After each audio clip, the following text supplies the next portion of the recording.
Bonjour, Perrine Jean-Girard, psychologue clinicienne. Aujourd'hui, je vais vous parler de la façon d'aider un ami dans la détresse. Ça vous est certainement arrivé, et ça va certainement vous arriver encore, d'avoir un ami, un enfant, un parent, un collègue de travail, peu importe, qui va mal. Et la plupart des gens pensent bien faire, essayent de prêter main forte et font ce qu'on appelle des bêtises psy. C'est le b.a.-ba de ce qu'on apprend en psychologie quand on veut devenir psychologue, c'est l'empathie et comment venir en aide à quelqu'un qui souffre. La première des choses, c'est l'écoute active et donc le silence.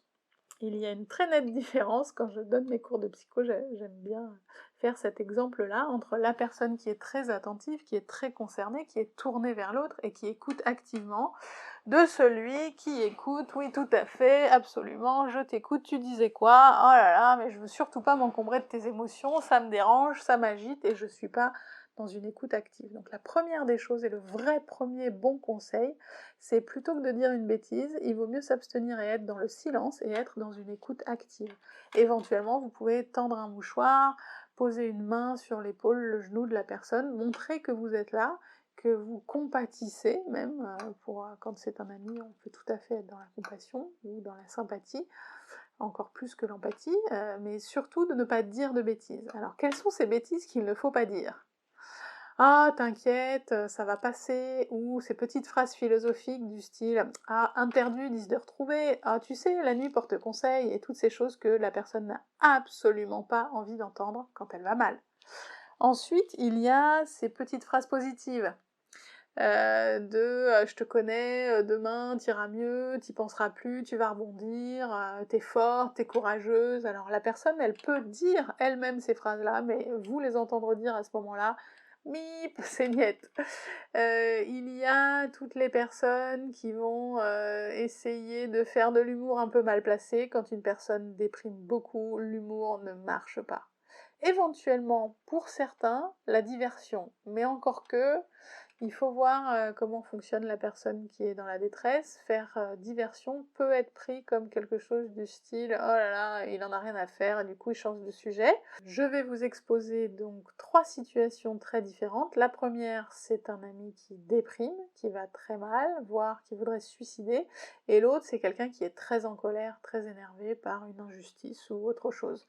Ces 2 situations sont effectivement très différentes et nécessitent une écoute et un accompagnement différents.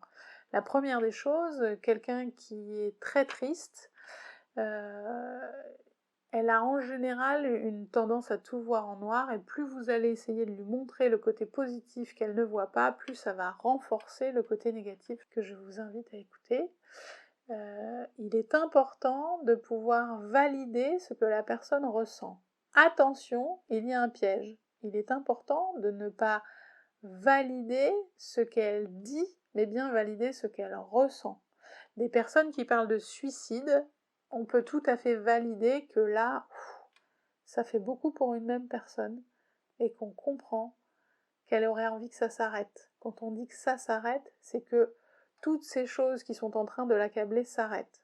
On n'est pas en train de dire « Ah oui, moi, franchement, à ta place, j'aurais aussi envie de me jeter du haut du pont. » Non, on va pas dire des phrases comme ça, et j'ai déjà entendu pas mal de professionnels de santé que j'ai pu former, heureusement, qui étaient en stage ou en apprentissage avec moi, dire ce genre de phrase. Attention, vigilance.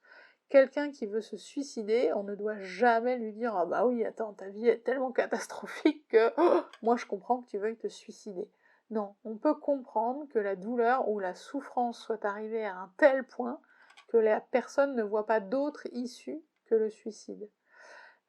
Très souvent, le neurofeedback neurooptimal peut être quelque chose qui va aider le cerveau à se réguler et à trouver des solutions par lui-même et à sortir de cette boucle infernale. En attendant, quand vous écoutez quelqu'un, surtout ne pas essayer de le faire changer d'avis. Plus vous essayez de montrer à la personne que non, et plus elle va vous dire « Oui, mais regarde comme je vais mal, enfin tu ne m'entends pas ».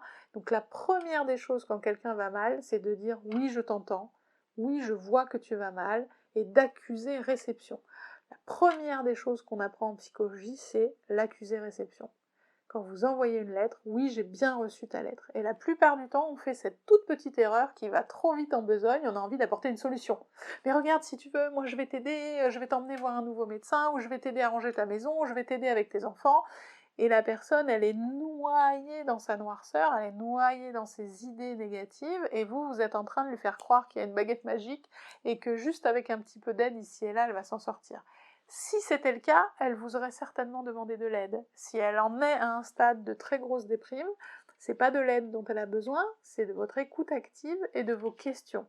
Et la question qui vient après, c'est justement, dis-moi, est-ce que tu sais comment que je peux t'aider? Et souvent, les personnes ne vont pas savoir comment, mais le fait d'avoir posé la question, il y a quelque chose dans le cerveau qui se met en marche, une petite case, je répète, le cerveau adore les questions. Donc n'hésitez pas à poser la question sans attendre la réponse. Ça, c'est une autre astuce très très très importante. La question n'a pas besoin de réponse dans l'immédiateté.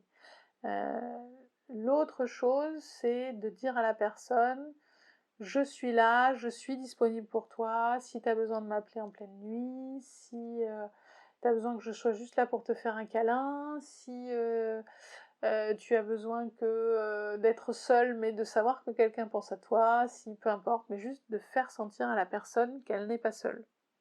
Et surtout, encore une fois, ne pas hésiter à poser la question à la personne, dans tout ce que je fais, dans tout ce que je te dis, qu'est-ce qui te fait du bien et qu'est-ce qui t'en fait pas? Moi, en tant que psychologue, je travaille comme ça.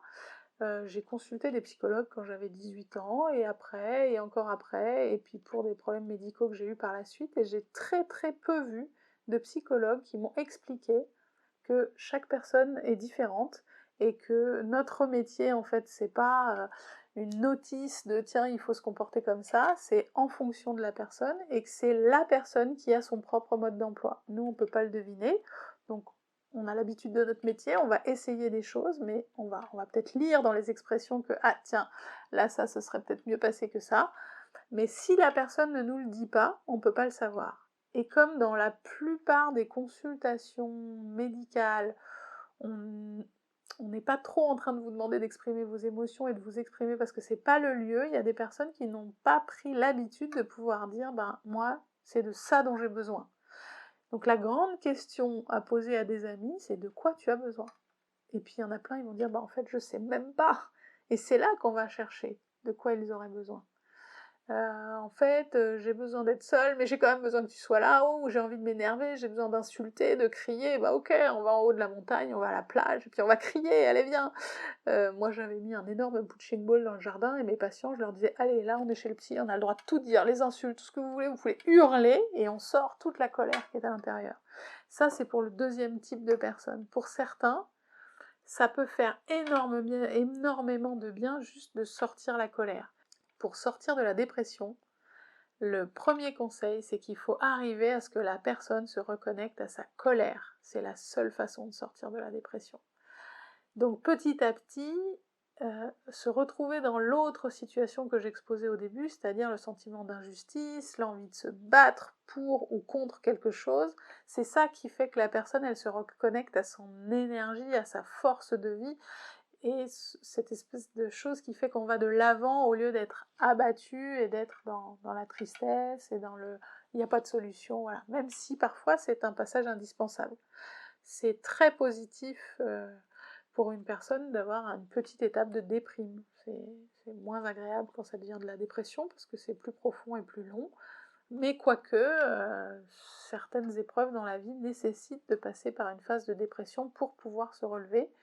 Si on demande à une mère qui a perdu son bébé du jour au lendemain d'être joyeuse, elle va vous répondre bah non, c'est pas possible. Et pour tout le monde, c'est concevable qu'il lui fasse un temps pour traverser le processus de deuil, et donc qu'elle passe par une phase dépressive paraît normale. Et bien pour tout le monde, c'est pareil, c'est juste que chacun n'a pas la même échelle de la souffrance, et je réexplique le fonctionnement du cerveau. Le cerveau check les différences. J'ai ma meilleure amie qui me dit souvent oh là là mais toi ta vie Perrine t'as tellement de choses difficiles, mais tu vis tellement de choses difficiles et moi je me plains là de broutilles, et je lui dis mais non, pour ton cerveau, toi qui fais la différence entre ta vie qui va bien et là ta vie qui va moins bien, c'est pas une broutille, la différence est significative. Tu peux pas comparer tes problèmes aux miens, parce que moi, mon cerveau, il est habitué à mes propres différences, à mes problèmes de santé, à mes problèmes avec la justice, Les amis qui sont très énervés, surtout, ne leur dites pas ne t'énerve pas, ça ne marche pas. En général, ça les énerve encore plus. Donc le premier principe, c'est d'accuser réception, encore une fois, qu'ils sont énervés et qu'ils ont toutes les raisons d'être énervés. Plus vous leur dites « oh là là, mais tu vas pas te mettre dans des états pareils pour rien, ou pour si peu, ou pour « oh, mais essaye de passer à autre chose quand même, moins ça marche ». Donc la personne, elle a toujours besoin d'un accusé-réception. Si la personne vous dit qu'elle a honte d'elle-même, ou qu'elle se sent coupable de quelque chose, même si vous, ça vous paraît complètement à côté de la plaque, peu importe, vous accusez réception que c'est comme cela qu'elle se sent. Et à partir de là, une fois que vous pouvez accuser réception et que la personne se sent écoutée, qu'elle se sent comprise, même si vous n'avez pas vraiment compris, peu importe, elle a senti que vous étiez à l'écoute, alors là, elle peut exprimer tout ce qu'elle a sur le cœur. Et souvent, vous n'avez même pas besoin de poser de questions, ça va se dérouler tout seul. La personne va vous dire « oui, et puis d'abord, mais tu te rends pas compte, et mon patron, il s'est comporté comme ci, etc. » Et hop, tout va sortir. Et là, vous n'avez qu'à dire « ben oui, c'est vrai que c'est pas agréable de vivre des moments comme ça. Et du coup, t'as fait quoi? Et là, maintenant, qu'est-ce qu'on peut faire ?» Et souvent, il suffit, c'est terrible à dire et on le sait, on n'arrête pas de le dire, mais il suffit d'exprimer l'émotion pour qu'elle ait traversé et qu'elle soit sortie, qu'elle soit allée au bout du processus pour que la personne se sente beaucoup mieux. Si jamais ça ne suffit pas, le neurofeedback neurooptimal peut être un petit plus qui permet au cerveau vraiment d'évacuer jusqu'au bout l'émotion et d'aller trouver des solutions pour se comporter différemment dans des situations problématiques au travail, que ce soit le harcèlement, que ce soit la surcharge de travail. Il y a quand même beaucoup de personnes qui viennent me voir qui se plaignent là, d'avoir une immense quantité de travail et de ne pas arriver à générer tout ce que l'on attend d'eux, pourtant en y mettant beaucoup de bonne volonté. Merci pour votre écoute. Si vous avez des questions, n'hésitez pas à me contacter. Très bonne journée!